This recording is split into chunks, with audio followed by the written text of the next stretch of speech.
What's up, Overwatch fans and fanatics? Welcome to another edition of the Watchpoint Post-Show, live from the Blizzard Arena in Los Angeles in the Overwatch League playoffs presented by Xfinity. I'm your host, Malik Forte, joined, as always, by Zoe Bryn and Sideshow. Guys, we are one day in to the playoffs. The play-ins are in full effect. How you guys feeling after that day? Tired? What a crazy a lot of day stuff. of It was playoffs. fun. I loved it, though. I think we were off to a really good start. We had high-tempo games, a lot of variety still, and yeah, It was better than I expected, honestly. For sure. I was pretty hyped coming into today, but worried that we might have a very slow, sluggish kind of feeling meta, where the teams are just poking each other for ages. Actually, what we saw was really vibrant Overwatch. Right, and another thing a lot of people were worried about going into today were the Guangzhou charge, because many people didn't think that they could actually keep that red-hot play that they had going in Stage 4 going into their matchup against the Chengdu Hunters. And the Hunters, they were barely in our play-ins today and came in here with some hope, actually. But Guangzhou, strong. Yeah, everything just clicking for Charge. I think they're really meshing so well. I was worried that they can't keep up the performance they had in Stage 4, but they're doing just that. Eileen coming back into a mix as if he were never gone, really. Yeah. And looking crisp on Zombra, as well as the Doomfist. Some incredible plays there from both sides, actually. I was one of the naysayers, the warriors, for the Charge moving forward into the playoffs, because I didn't think they'd be able to put up the similar performances they did in Stage 4 and previously, because, I mean, I thought we were going to be moving away from a meta where damage still has had a lot of impact. However, I am so happy to be wrong in that regard. What we've seen, I mean, I love that you used the term vibrant to describe the meta. It's exactly what we saw. We've seen a mixture of everything. That's a great word. And it really lets, it is a fantastic job. I didn't you can tell you didn't hear it over the Thank you. But I love what we're seeing. We're seeing a mixture of different roles. People are getting to play a lot of their comfort picks. Outside of it, the tank line seems to be pretty similar and the same. But also, if you're a Guangzhou Charge fan, you can also kind of breathe a bit of a sigh of relief. I wouldn't say you're out of the woodwork just yet, because you're not. Yeah, it's you're still got a bit of way to go. Yeah, I need to wait for your team to be tested. You know what I mean? I want your team to be tested a little bit. You know, Chengdu, not the hardest opponent in the world. Who knows, though? I mean, we don't know how good Chengdu would have been if they played against the rest of the teams in this meta, and I don't even know how good Chengdu would have been if Jinmu had been able to hold his own in the Pharah matchup. Right. I think this was just the thing that totally decided this match, was the fact that Nero bopped Jinmu repeatedly. Robbed over the player and over and over and over again. Robbed. How odd, though? Like, I have to cycle back to this one. We did discuss it in the first halftime, but we all thought that Pharah probably not going to see that much light of the day due to all the shields. And now in both matches today, there's been plenty of Pharah, much more than we've seen in the majority of the roadblocks so far. I think I underestimated how well the Pharah players will be able to work and navigate their way around the map like you're seeing here. I thought that the shields were going to really be doing a lot to shut them out. I thought Sigma's players were going to be a bit more reactive, as you're seeing here with their shield placement. But it's just too hard. Too much mobility on the Pharah. Yes, yeah. I mean, good Pharah players are going to really abuse that to the max. And you saw that here today. You saw an absolute show from Nero.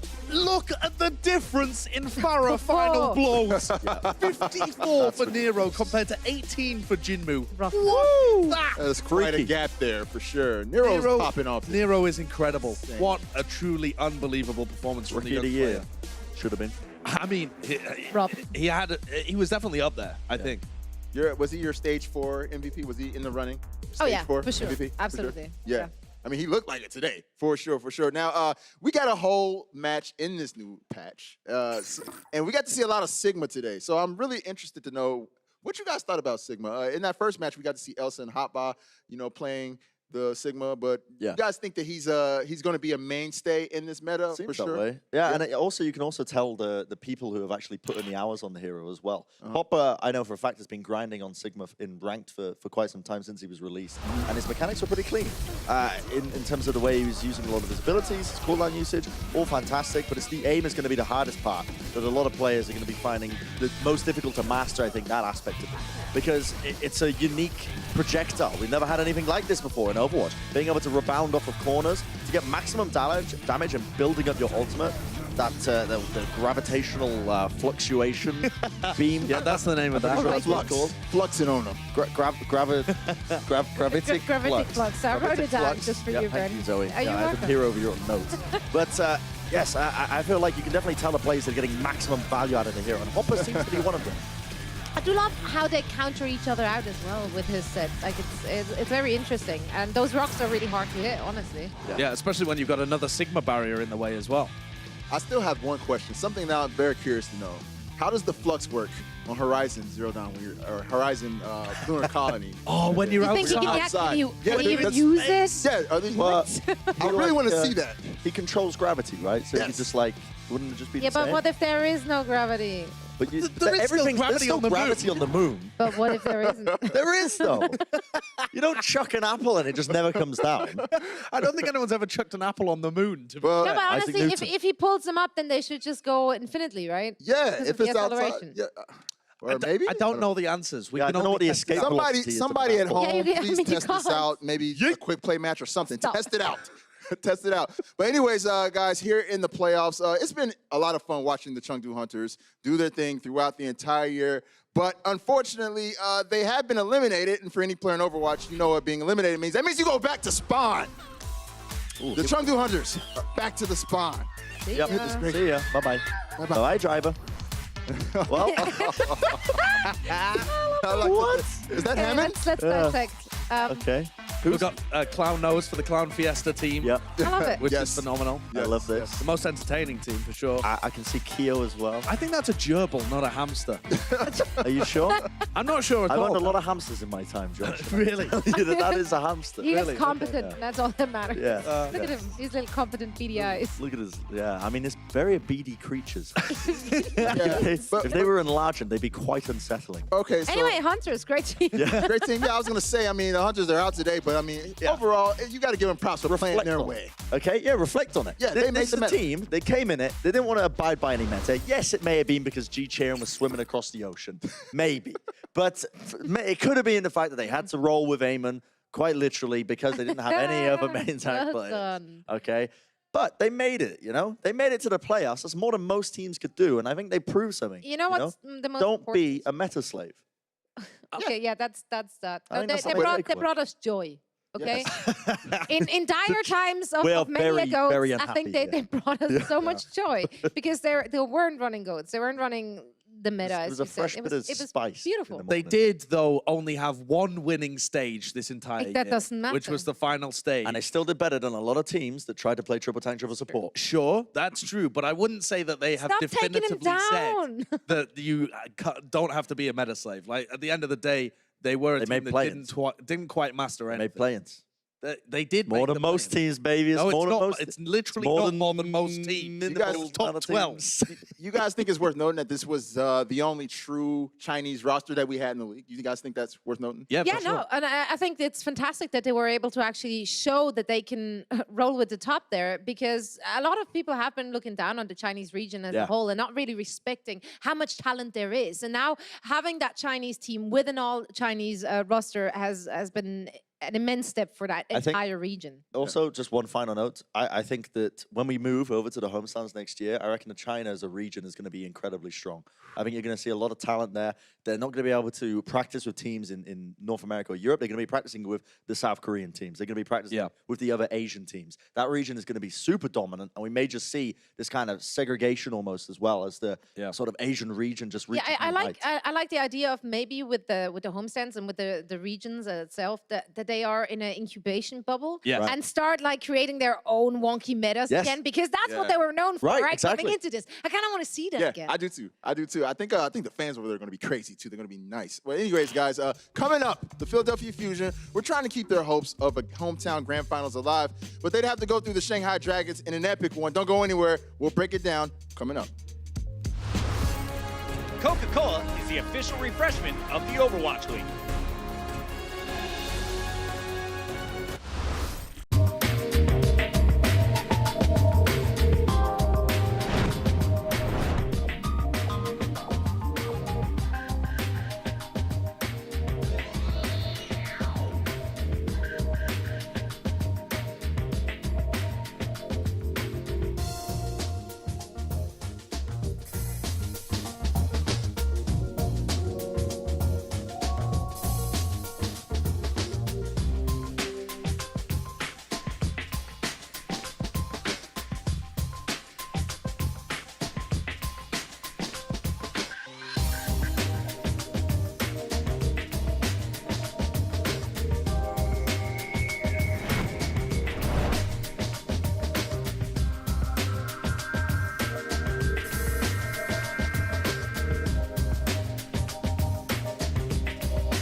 from 0-40 to the 2019 playoff play-ins. The Shanghai Dragons were looking to make it happen against the reigning runner-ups, the Philadelphia Fusion, and this match was a doozy for sure. Shanghai Dragons really saved their reputation from a 1-6 stage in Stage 4. I think that's the biggest thing here, because sure, not in 40, but that wasn't any of these players. 1-6, that was these players, and they weren't looking great coming into these playoffs, but they've really turned it around in a meta that much more is suited to them. Yeah, I gotta feel, honestly, my heart aches for Philadelphia Fusion as well as a team. Just as a fan, really. Not really for the team themselves, but as a fan, because I expected more from them moving forward into this. I would have thought that, you know, we did see some signs of life from them throughout this series, but again, they never really looked like a playoffs team throughout this season. They've always been kind of at the bottom or the middle of the pack team, and even then they've been in a weaker division as well, playing against weaker opponents than the kind of, I guess, the majority of the other people. But the fact that they managed to go the distance against the Shanghai Dragons, they were your Stage 3 champions, I think does say something about this squad, that there was a bit of fire there towards the end, but unfortunately not enough. I do think they had a lot of standout individual performances, mainly from EQO and Poco in this very series. I was very impressed with what we saw from Poco on that Sigma. I think he has a very good grasp of it. It's definitely showing, just like with Hopper, that he has been putting in the time into that hero and understands how to actually use all of his abilities. Yeah, totally agree with that. And Philadelphia Fusion came in with a very specific game plan. They were going to play majority May Reaper, and they thought that presumably was the best composition they could make, and they ran it until it failed. And I can respect that. They came in with a game plan, what they thought was going to be the best opportunity of them advancing to the playoffs, and their plan didn't work. But they stuck to a plan, and that is how Philadelphia Fusion managed to get to the grand finals last year. They had a plan, it worked, they executed it incredibly cleanly, and they managed to get through. Unfortunately, this time, not enough. Yeah, it seemed like at the end of the day, they got outplayed. I was still kind of perplexed, though, that after seeing EQO jump on the Pharah, that they didn't do that earlier. Especially when Shanghai Dragons, they struggle against other Pharahs. They definitely do. They have a really low win rate against other Pharah teams. And EQO is a pretty darn decent Pharah as well. He was holding his own against it, for sure. I feel like it might be a mistake here. Wait, am I getting deja vu? Same replays? No. But no, I think that's a very good point about the Philadelphia Fusion. This is a team that we've always heralded them for having these explosive clutch players in the form of EQ and Carpe. And it seems odd that they would resort to a meta that is quite reliant on teamwork. A lot of ways with the May Reaper, but they almost made it work, and I think that was one of their biggest weak points. I got to show some respect to Philadelphia here, for the team themselves, and actually being able to stick with this comp, knowing that it's probably not your go-to at the end of the day, but trying to prove people wrong with a composition that requires that much more teamwork. Young Jin, though, what a day for him. He's looking like a standout star in this new meta, where Doomfist is so heavily prioritized. Young Jin, Eileen, 2 players to keep your eyes on. This could be upset potential against Spitfire in the next round. Yeah, that's going to be a really good match in here. Taking a look at the big boy, Poco, 65 final blows on that Sigma. He's here, baby. Sigma is here. That's very good. Young Jin, 99 final blows on Doomfist. Mind you, it was a long set, but still, standout performance for Young Jin. Outrageous. Outrageous, honestly. Shame he couldn't hit the 100, though. just one short. Disappointed, yeah. And also 52 deaths to boot to go along with that. But when you're playing Doomfist, it's just kind of the way it is. When you're out there, you're just out there and you miss those punches. I mean, you don't get the if shield. this was me, those numbers would be switched around. Indeed. No, they wouldn't. Be for real. Well, I think I would have 52 final blows and 99 deaths. That's what you said. And guys, here's the official Doomfist statement from the league regarding the game issue that happened. A lot of people who might have been wondering why we didn't go, or why we went to Kings Row twice instead of going to Nubani. Due to a game issue, Nubani was unavailable to be selected as a map in today's play-in match between the Dragons and Fusion. As such, after consulting with both teams, we allowed the Fusion to select a repeat hybrid map.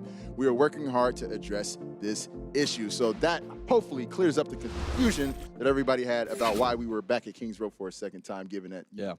Also, we love Kings Row. I mean, that was it. There is that. The Fusion ended up winning. The Fusion ended up winning that rematch, which is to be expected. Normally, the losing team would have an advantage when you play it again because they're the ones that actually learned from it. But Shanghai come out with the match win at the end, so really things weren't really changed around too much. Neither team can come away from this feeling like they were robbed. I think it was still, Well, I will due say as well, process. phenomenal showing from Shanghai, because if that was me on the stage and that happened, I would be tilting out of my mind. Yeah. But they Right. brought Yeah. it back, and they absolutely dominated. When Yeah, it I came to the totally agree. Yeah, that's some mental fortitude right there. Well, with the results that we have today, let's go ahead and take a look at the play-in bracket to see where we stand right now.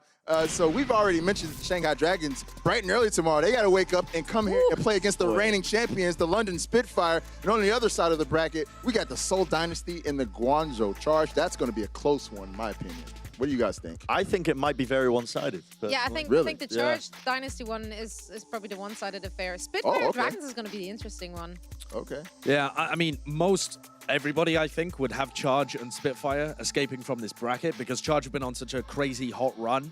And the London Spitfire, you know, the 7th seed, only just didn't make the top 6. There's been rumors going around that they're actually phenomenal in scrims. They've really leveled up in this meta as well. Think about Fury on the Sigma. Think about Prophet, who's picked up the Symmetra as well. So these could be dominant matches, or we could see crazy upsets with Yeah, I mean, Youngjin coming out. we still haven't seen Dynasty or Spitfire playing on this patch, so anything goes, really. Right, and friendly reminder to everybody, the 2 teams that win tomorrow will advance to the playoffs. They'll have the NYXL and the Vancouver Titans waiting on them in the top 6. But for the Philadelphia Fusion, as with all players here in Overwatch, once you're eliminated, you know what you do. You go back to spawn. Oh, man, the Philadelphia Fusion. Such a, like you guys said, confusing season. Kind of hard to really read the temperature on what kind of season the Philadelphia Fusion have. Confusion? But, Is that where we go? oh, whoa, you did Ready. that. You did Yo, that, is that Zoe. Poco in the shower? It is Pogo in the chat. I'm a bit Okay. disappointed though, because I did some Googling, I did some research, and there is a map in the spawn room where there is a jacuzzi, and it's on Ilium. For real? Yes, there is a map background that has a jacuzzi. Why couldn't Pogo Wait, be in wait, a but jacuzzi? on Ilias, they're in a spaceship. They have a jacuzzi in the spaceship. Well, I don't know. That Who seems knows? like an issue. It may have, yeah. I think it was There's some safety. Also, hazards. shouts out to Gritty, who's making his another appearance here in this. And Fun fact. Snillo, Still creepy. some Okay. elk. A lot of people don't know this, but Gritty, the 11th member of the team, I've forgotten how many people are on this team. Yeah, if you think about You're the one.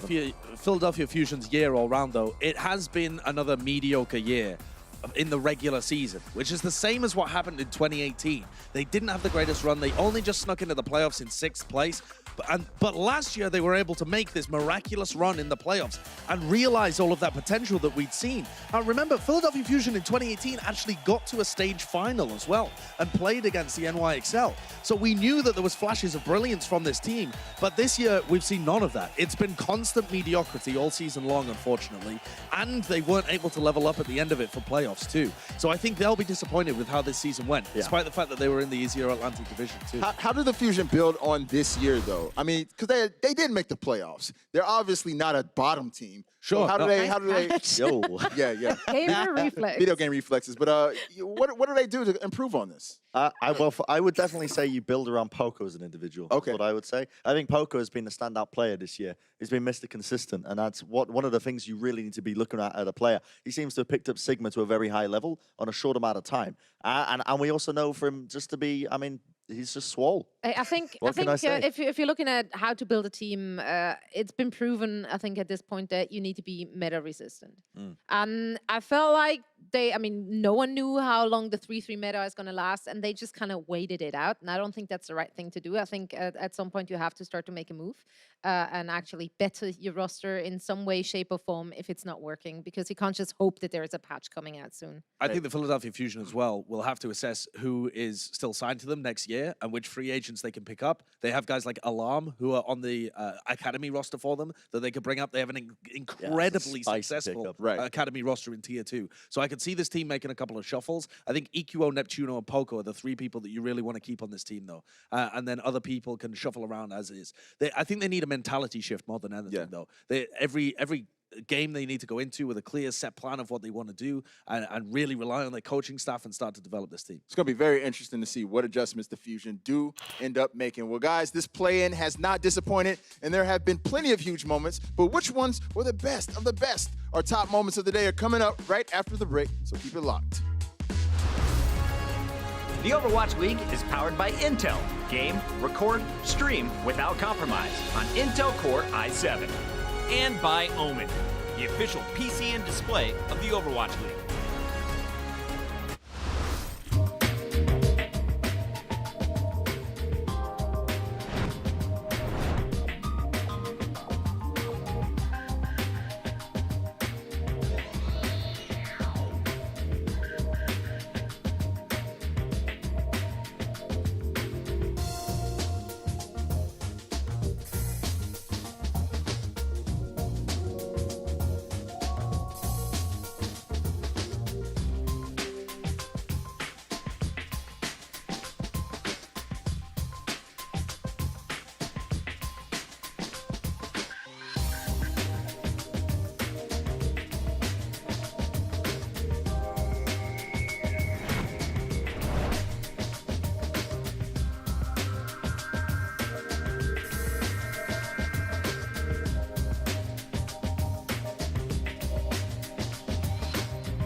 we're starting new traditions here in the Overwatch League with our victory moment presented by Coca-Cola.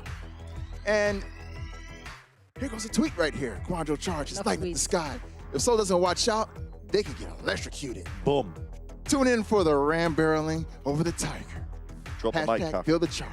There you I go. love it. That's like Sharing the poetry, glory. actually. I love it. Yeah, it was. Yeah, I could definitely see it. I love it. I love it. And guys, don't forget to share your victory moments with us all throughout the play-in and the playoffs for a chance to get featured right here on the Watchpoint post show. All right? All right. Well, now it's time to move on to all the best moments of the day. It's over the top, baby. And we're starting this one off with a little Reaper play, just for me, of course, from our boy Carpe. Pressing that cue like no other. I love it. Yep. Set up by his team perfectly. Good May wall usage. That'll look next gen. Yeah. Oh. Yeah. I mean, EQO's May, I'm really surprised that more people haven't played it because it does set them up. All right, more. Jinmu. He had some toe-to-toe battles with Nero all game long, but he did have some shining moments right here. Yo, that's not fair. He was hacked. Nero was hacked. He never would have gone down unless he was hacked. Oh, man. Yeah. Jinmu had a tall order today going against him. Hopper. He's so aggressive. All right, yeah. And, of course, this is one of the more lighter moments of the day, Custa being awarded the Dennis Hovecko Award. This was great. This is great right here. It's a fantastic award. I do love that we have something like that where we can really highlight such performances off the stage with players who have such a big emotional impact on their teams, on other teams even, other players, and the entirety of the community in Costa. Definitely well-deserved. Such a good sport indeed. Next up, we got Youngjin, who was popping off on the Doomfist all day, but this play right here was disgusting. Check it out. Youngjin had so many moments like this where he just took control of the game and it turns up the tempo of the match. I love watching Doomfist. He might be the most fun hero to watch in the whole game. Yeah, no, I'd agree. I think it's almost like a fighting game character. And last but not least, the barefoot excellence that we got all day from our man Sigma, making his debut here in the play-ins. What you guys had to enjoy seeing those toes flaunting all over. I mean, head to toe, I thoroughly enjoyed the performance. Nobody could go toe-to-toe with Hop. No, Get me out of here. Toes out, more clout. I will say, I got a personal request for. Oh no! Oh, why? Get it out of here!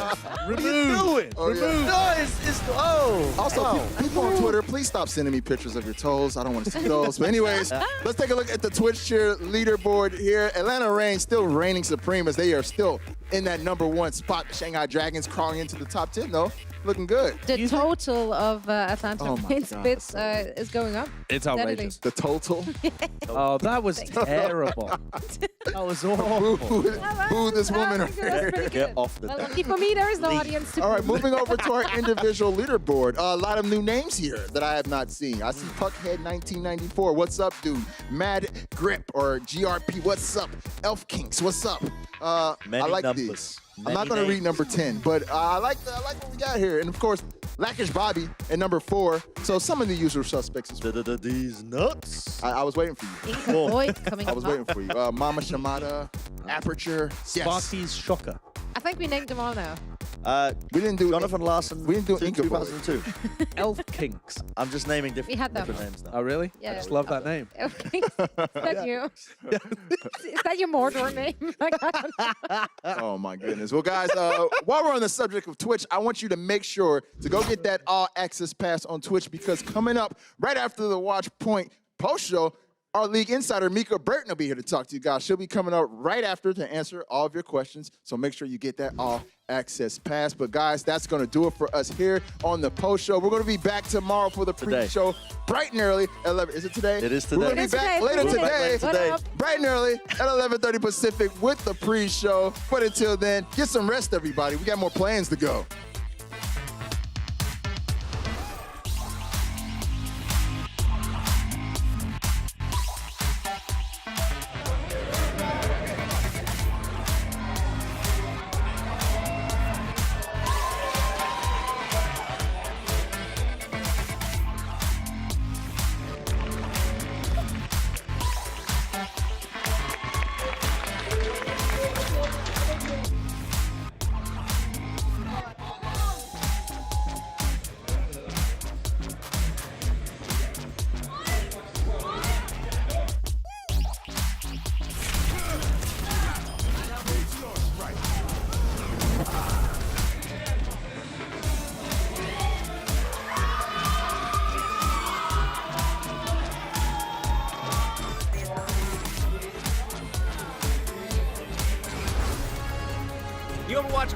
brought to you by T-Mobile, now connecting 99% of Overwatch League fans. Catch your league on America's network, T-Mobile.